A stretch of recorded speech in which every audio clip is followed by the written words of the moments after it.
এই সামার উইন্ডোতে বার্সেলোনা মোটামুটি পুরো জমাই দিছে। তো সো প্রথমে আমরা হয়তো ভাবছিলাম যে বার্সেলোনা হয়তো বা এই সামার উইন্ডোটাও হচ্ছে যে আসলে ওইরকম কিছু করবে না, এজ ইউজুয়াল ওই যে লা মাসিয়া প্লেয়ারদেরকে নিয়ে হচ্ছে যে এই সিজনটাও আবার জাস্ট কাটাই দিবে, এন্ড দেন আরো কত কিছু চিন্তা ভাবনা। বাট এবার বার্সেলোনা পুরাপুরি ব্যাক করছে অন্য লেভেলের, মানে চ্যাম্পিয়ন্স লিগ জেতার জন্য বার্সেলোনা যা করার দরকার এই সিজনে মনে হয় সেটাই করতে যাচ্ছে। তো সো ফার্স্ট অফ অল হচ্ছে যে অ্যান্টনি গর্ডনকে সাইন করাইছে, এন্ড দেন কারিম আদিয়ামিকে সাইন করাইছে, এন্ড বিজুকে নিয়ে আসছে ইয়াং স্টার, এন্ড পরে হঠাৎ কইরা এক রাতের ভিতরে রদ্রির ডিসিশন নিয়ে নিছে, এন্ড দেন রদ্রি মাইন্ডসেট করে নিছে হচ্ছে যে রিয়াল মাদ্রিদে যাবে। সেইখান থেকে রদ্রিকে আসলে মানে ঘুরাই নিয়ে আসাটা অ্যাবসলিউটলি মাস্টার ক্লাস একটা টেকনিক্যালি চাল ছিল কিনা আমি জানি না, বাট এটা আসলে সবচেয়ে ম্যাসিভ একটা সাইনিং। এখনো যদিও হয় নাই, প্রথমে একটা বিট দিছে ম্যান সিটি, সেটা রিজেক্ট করছে, এন্ড দেন বার্সেলোনা হ্যাঁ এটাকে কোনো ইয়াতে নেন, এন্ড দেন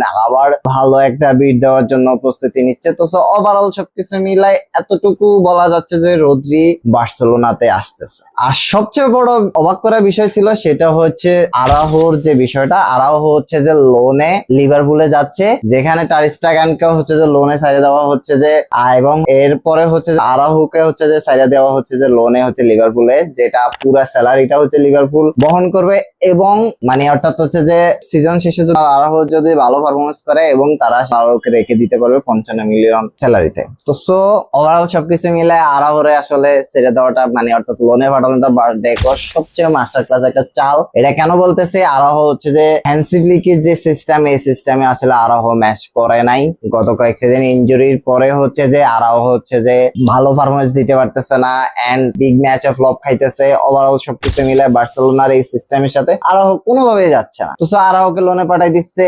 এরপরে আরো যেটা বিষয় সেটা হচ্ছে যে আরো কয়েকটা প্লেয়ারকে আসলে বার্সেলোনা ছেড়ে দিতে যাচ্ছে, সেটা হচ্ছে যে কাসাদোর জন্য আল হেলাল অনেক টাকায় গেছে, এবং হচ্ছে যে 40 মিলিয়নের আশেপাশে হচ্ছে যে কাসাদোকে ছেড়ে দিবে, এন্ড দেন হচ্ছে যে রনি ভার্ডিসিকে হচ্ছে যে বার্সেলোনা ছেড়ে দিবে, কারণ সেই আসলে মূলত বার্সেলোনা ছেড়ে দেওয়ার ইচ্ছা প্রকাশ করে, কারণ সে পর্যাপ্ত গেম টাইম পাচ্ছে না। প্লাস লামিন ইয়ামাল পজিশনে তাকে আসলে লামিন ইয়ামালকে আসলে বসাইয়া তাকে গেম টাইম দেওয়ার আসলে কোনো মানে হয় না। এরপর হচ্ছে যে হেক্টর ফোর্থ আছে, হেক্টর ফোর্থে হচ্ছে যে বার্সেলোনা ছেড়ে দিবে। গত বছরও সে হচ্ছে যে লোনে একটা ক্লাবে খেলছিল, এন্ড দেন হচ্ছে যে এই বছর হচ্ছে যে তাকে পার্মানেন্টলি বিক্রির পরিকল্পনা করতেছে। আর সবচেয়ে বড় বিষয় সেটা হচ্ছে ফেরান তরেস আসলে বার্সেলোনা ছেড়ে দিতে যাচ্ছে, এন্ড তার চুক্তি আছে 1 বছর, এবং সে ছেড়ে দেবার মূল কারণ হচ্ছে সে বার্সেলোনাতে নাকি পর্যাপ্ত রেসপেক্ট পাচ্ছে না। আসলে সে রেসপেক্ট পাবে কেন? যে এত মিসের পরে একটা প্লেয়ার আসলে কতটুকু রেসপেক্ট আশা করে, এটা আসলে আমি বুঝতে পারতেছি না। মানে সে বার্সেলোনা ছেড়ে পিএসজি তে যাচ্ছে, এবং পিএসজি তে তাকে নেওয়ার জন্য হচ্ছে যে মোটামুটি 50 মিলিয়নের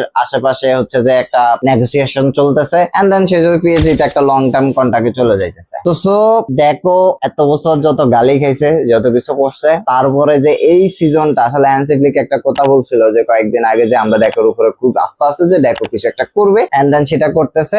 এন্ড আরেকটা বিষয় হচ্ছে যে আরাউহো চলে যাওয়ার পরে হচ্ছে যে বার্সেলোনা যে ডিফেন্সের যে ব্যাকআপের জন্য বার্সেলোনা হচ্ছে যে স্প্যানের লাপোর্তাকে হচ্ছে যে টার্গেটে রাখছে, এন্ড এর আগে হচ্ছে যে ক্রিস্টিয়ানো রোমেরো হচ্ছে যে আর্জেন্টাইন সেন্টার ব্যাককে আসলে অনেকটা ফলো আপে রাখার পরও হচ্ছে যে আমার মনে হয় না ওই সাইনিংটা হবে। এর কারণ হচ্ছে যে অ্যাথলেটিকো মাদ্রিদ অনেক দূর আগাই গেছে, এবং হচ্ছে যে তারা টটেনহামের সাথে নেগোসিয়েশনও চলে যাইতেছে, একটা ভিডিও করছে, এন্ড মনে হচ্ছে যে ক্রিস্টিয়ানো রোমেরো হচ্ছে যে হয়তো বা অ্যাথলেটিকো মাদ্রিদেই চলে যাবে। তো সো বার্সেলোনার জন্য বার্সেলোনার যে হ্যান্সি ফ্লিকের সিস্টেম, সেই সিস্টেমে আসলে ক্রিস্টিয়ানো রোমেরো হচ্ছে যে ম্যাচ করতো, এবং রোমেরোর আসলে যে অ্যাগ্রেসিভ ডিফেন্সিভ ক্ষমতা সেটা আসলে বার্সেলোনার জন্য দরকার ছিল, ভালো হাইলাইন মেনটেন করতে পারতো। এন্ড আমি জানি না আসলে হ্যান্সি ফ্লিক কেন ওইটা থেকে সরে এসে লাফোর্তার দিকে আসলে এগোচ্ছে, এবং লাফোর্তার সাথে মানে অনেক মনিটরিং চলতেছে, এন্ড ডেকো হচ্ছে যে মনিটরিং এ রাখছে, হয়তো বা যে কোনো সময় একটা নেগোসিয়েশন হইতে পারে, এন্ড তাকে হয়তো সাইন করাইতেও পারে। আর যদি সেটাও না হয়, আসলে বার্সেলোনার যে লা মাসিয়ার ইয়াং স্টাররা আছে সেখান থেকে হয়তো বা একজন ইয়াং স্টার কে নিয়ে আসতে পারে।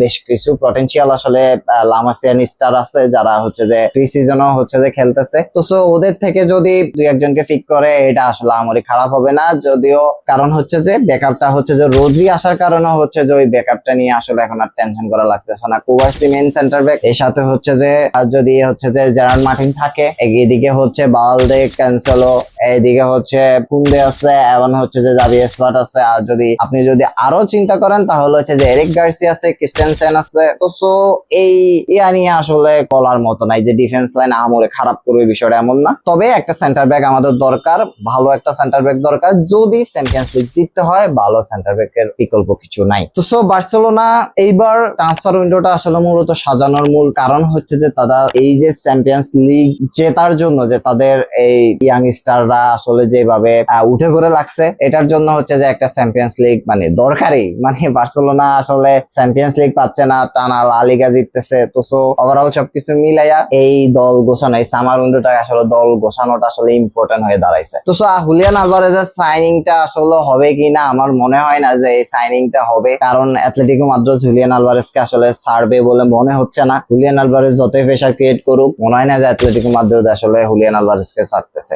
যদি হুলিয়ান আলভারেজ যদি না আসে, আমি মনে করি হচ্ছে যে আমাদের যে হচ্ছে যে রিসেন্টলি হচ্ছে যে সাইনিংটা ছিল হচ্ছে যে ইজিপ্টিয়ান প্লেয়ার, যাই হোক, যদি এবার হচ্ছে যে হুলিয়ান আলভারেজকে যদি বার্সেলোনা সাইন করাইতে না পারে, তাহলে হচ্ছে যে আমার মনে করি যে এত আহামরি সমস্যায় পড়বে বলে মনে হচ্ছে না। কারণ হচ্ছে যে অ্যান্টনি গর্ডন কিন্তু সেন্টার ফরওয়ার্ড এবং হচ্ছে যে উইং ও হচ্ছে যে খেলতে পারে, বা হচ্ছে যে রাফিনাকে হয়তো বা সেন্টার ফরওয়ার্ডে যদি ট্রাই করানো যাইতে পারে, আহামরি খারাপ হবে না। কারণ রাফিনা এটাতে ইউজ টু হয়ে যাইতে পারে, কারণ গত সিজনও হচ্ছে যে রাফিনাকে দিয়ে একবার ট্রাই করানো হয়েছে। তো সো রাফিনাকে দিয়ে ট্রাই করাইতে পারে।